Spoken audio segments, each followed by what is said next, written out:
All right, so I think we're in good shape. We heard a great report there. Again, hearing the go on all LCCs, launch. Absolutely. LCC, launch commit criteria. I can never remember the second C. Appreciate that. So tell us about the T clock, because obviously we mentioned.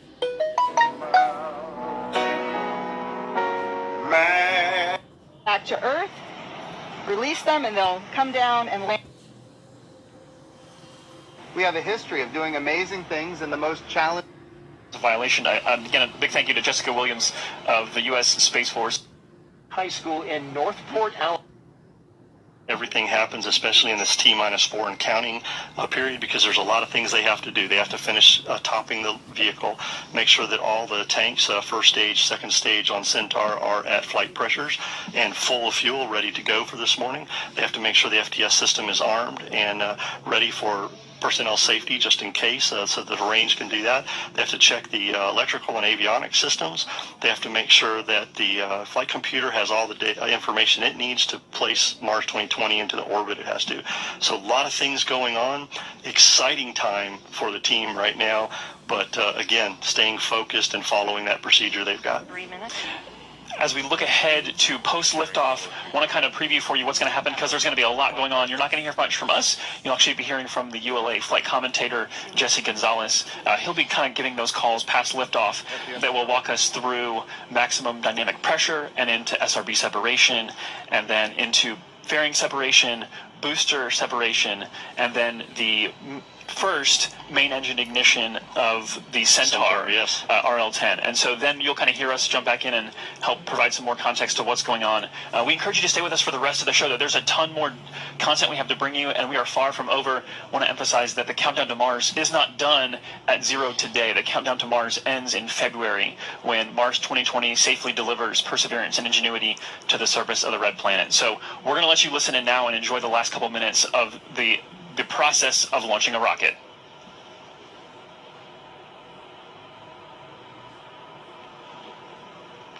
One minute 59. Vehicle internal. 1 minute 55. Launch sequencer start. 1 minute 50. Securing Centaur leach 2. Securing Centaur LO2. So there we heard the fueling is 1 wrapping minute up. 40. Yep, fueling is wrapping Launch up. enabled. Team is done. Launch enable's done. Launch conductor sequence is ready to go. They're getting ready to turn the vehicle over to auto sequence at T-31 seconds. So that's a big thing that they're getting done here. At T-25 seconds, we will hear the team give their final goes that everything is ready and the launch vehicle is ready to lift off and perform this mission.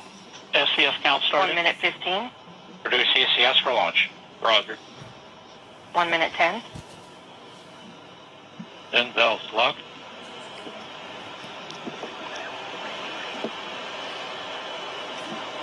One minute. Rock, report range status.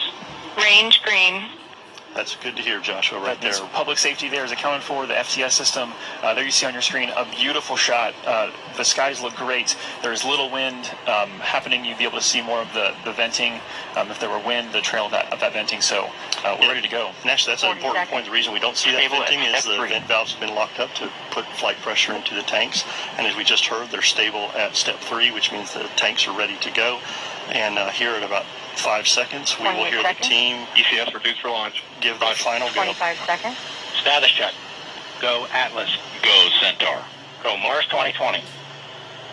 There we go. We are ready to go lift off this morning, Joshua.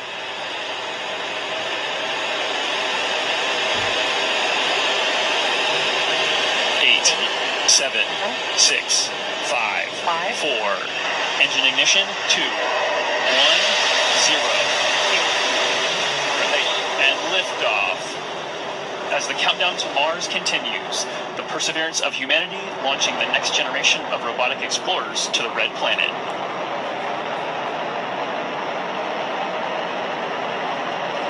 And Atlas TU has gone to closed loop control.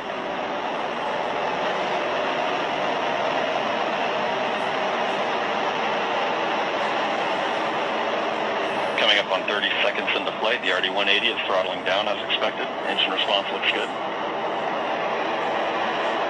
And Mach 1, Atlas 5 is now supersonic.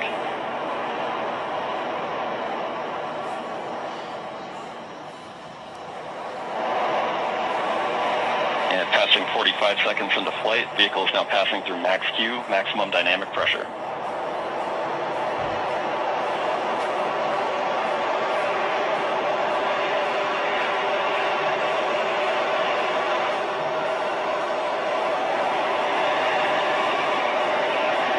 Passing 1 minute into flight, the RD-180 is throttling back up as expected. Engine response looks good.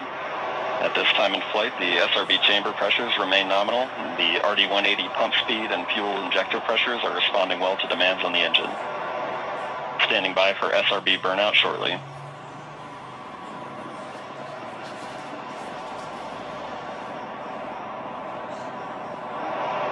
And we have burnout on all 4 SRBs. Burnout pressure signatures look good. Standing by for SRB jettison shortly.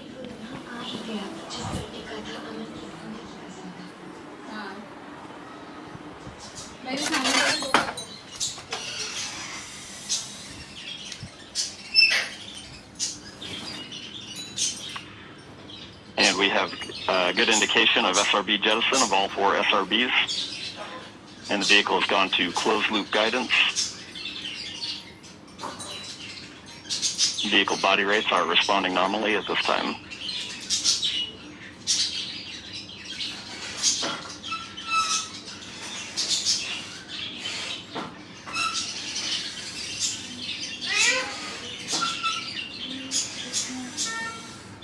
And coming up on 2.5 minutes into flight, the RD-180 is throttled down slightly as expected.